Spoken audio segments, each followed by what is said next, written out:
By the late 1960s, the Douglas DC-9 had become one of the most heavily worked jetliners in the world.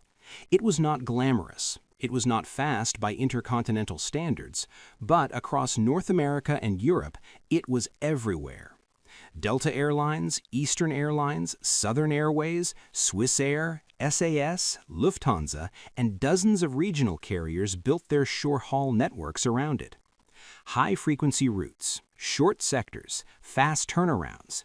The DC-9 was designed for exactly that environment, and airlines used it relentlessly. The aircraft entered service in 1965, and by the early 1970s, it was flying more cycles per airframe than almost any jet before it. Some DC-9s were completing 8, 10, even 12 legs per day. On routes under 500 miles, it dominated. Not because it was cheap to buy, but because it was cheap to operate within the assumptions of the 1960s. Fuel was inexpensive, noise regulations were loose, environmental pressure barely existed.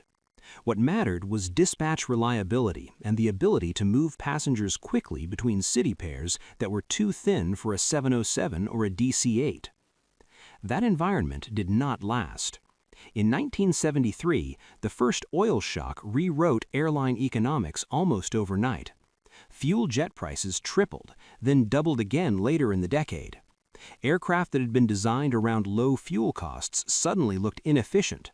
The DC-9 with its low-bypass Pratt & Whitney JT-8D engines was hit directly. These engines were reliable and powerful, but they were thirsty. On short sectors where climb and acceleration dominated fuel burn, the DC-9's operating costs rose sharply compared to newer concepts being studied. At the same time, noise became a problem airlines could no longer ignore. Communities around airports were growing. Regulators were paying attention. In the United States, the FAA began laying the groundwork for stricter noise standards that would later become Stage 3. In Europe, night restrictions and airport curfews were spreading. The DC-9 was loud. Its engines were mounted at the rear, close to the ground during takeoff. That made it easy to service, but it also concentrated noise where airports felt it most. By the mid-1970s, airlines were flying aircraft that passengers increasingly associated with an older era. Cabins were narrower than emerging wide-body designs. Overhead bins were small. Avionics were largely analog. Flight decks still relied on electromechanical instruments in three-person crews. None of this made the DC-9 unsafe or unreliable, but perception was shifting. Jets were no longer just tools, they were marketing symbols. Airlines began to say this openly. Annual reports from the late 1970s are full of phrases like fleet modernization and next-generation aircraft. Executives spoke about quieter engines, better fuel efficiency, and improved passenger comfort. The DC-9 was rarely criticized directly. Instead, it was framed as something that had done its job and now needed to be moved on from. Yet, replacing it was not simple. The DC-9 sat in an awkward but valuable size category. Larger than turboprops, smaller than mainline narrowbodies. It could operate from short runways, handle high cycle schedules, and carry between 80 and 120 passengers depending on variant. Airlines had optimized their networks around exactly those numbers. Changing the aircraft meant changing schedules, frequencies, and sometimes entire route structures. Still, the pressure built. By the late 1970s, airlines were asking manufacturers for something newer, not radically different, just quieter, more efficient, and preferably familiar.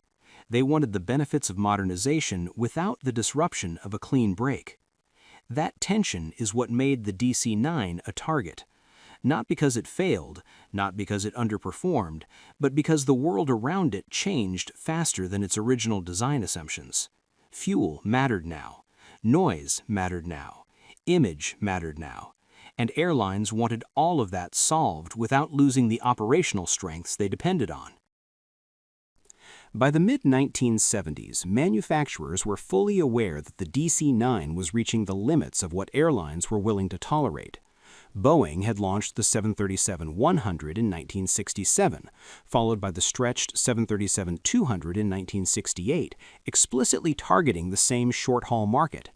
McDonnell Douglas, meanwhile, was developing what would become the DC-9-30 and exploring the MD-80 series. Regional jet concepts also surfaced. Embraer's early designs in Brazil and Fokker's F-28 in Europe, but these were often underpowered, lacked range, or could not match the high utilization schedules that North American airlines demanded. Airline hesitation was widespread. United Airlines, for instance, trialed the 737-200 in 1972, but fleet commonality concerns slowed adoption. Integrating a new aircraft type meant retraining pilots, mechanics, and dispatchers, and reworking maintenance infrastructure. Eastern Airlines looked at regional jets but found cabin size insufficient for busy feeder routes. Fuel efficiency gains were often offset by lower passenger capacity or reduced turnaround speed. A Delta study in 1974 showed that replacing DC-9s with either early 737s or F-28s on certain routes would require adding extra flights to maintain passenger throughput, increasing crew costs and airport congestion. Capacity mismatches were another obstacle. The DC-9-10 could carry 80 to 90 passengers. The DC-9-30 stretched that to roughly 115 to 120. The 737-100 barely matched the smaller DC-9, and the early 737-200 approached the DC-9-30's capacity but required more ground support and had lower dispatch reliability initially. Airlines discovered that no single aircraft could replace the DC-9 across all routes. They would either lose frequency on high-demand sectors or operate half-empty planes on lower-density routes. By 1975, Douglas recognized the limitations of clean sheet replacements. The DC-9-30 and future MD-80 program were conceived as evolutionary, not revolutionary. Boeing, meanwhile, faced pushback from airlines reluctant to replace proven DC-9s with aircraft that required significant retraining or infrastructure investment. Even regional jets, touted as low-cost alternatives, were impractical for networks built on the DC-9's high-cycle, short-field capabilities. The result was an unusual market equilibrium. Airlines wanted new, efficient, quieter jets, but no option could fully match the DC-9's combination of range, payload, turnaround speed, and operational familiarity. Attempts to replace it repeatedly stalled, delayed by economic analysis, route constraints, and airline conservatism.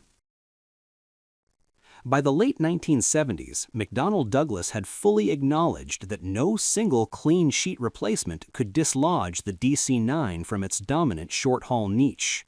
The company pursued an evolutionary strategy, culminating in the DC-9-80 series, later branded as the MD-80.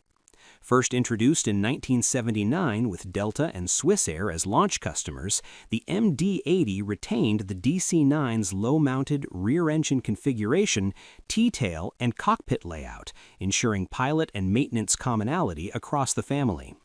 This continuity minimized retraining costs, allowed airlines to reuse spare parts, and preserved high dispatch reliability that carriers had come to depend on. Performance improvements were modest but strategically targeted. Pratt & Whitney JT8D200 series engines provided roughly 15 to 20% more thrust and improved fuel efficiency compared to earlier JT8D variants. Range increased slightly, allowing airlines to operate the aircraft on slightly longer domestic sectors without affecting turnaround. Cabin layouts were modernized for 130 to 172 passengers, depending on configuration, introducing quieter interiors and improved climate control, addressing rising passenger expectations and airline noise regulations emerging from the 1977 U.S. Noise Control Act. Airline adoption was swift but cautious. American Airlines added its first MD-80s in 1980, gradually phasing older DC-9-10s while keeping a mixed fleet for operational flexibility. Delta, maintaining its short-haul dominance in the eastern U.S., deployed MD-80s alongside DC-9-30s to handle higher-density corridors without retraining pilots or crews extensively. Pan Am, still heavily invested in DC-9-50s on Caribbean routes, deferred replacement entirely, instead extending service life with incremental overhauls and avionics upgrades. Airlines consistently demonstrated a preference for evolutionary adaptation over the expense and disruption of adopting entirely new airframes. The strategy's economic rationale was compelling. Replacing the DC-9 fleet entirely would have required billions in capital expenditure, new maintenance facilities, and labor retraining, all while risking temporary reductions in flight frequency or reliability. Evolution via the MD-80 allowed carriers to upgrade performance and meet regulatory requirements while preserving operational continuity. This pivot defined the DC-9's second life. The aircraft was not merely surviving, it was adapting. Incremental improvements, engine upgrades, cabin modernization, avionics enhancements kept the fleet relevant, delaying the urgency for a true successor by nearly 2 decades. Airlines effectively bought time, leveraging the DC-9 family's versatility to stretch capital budgets and maintain route dominance.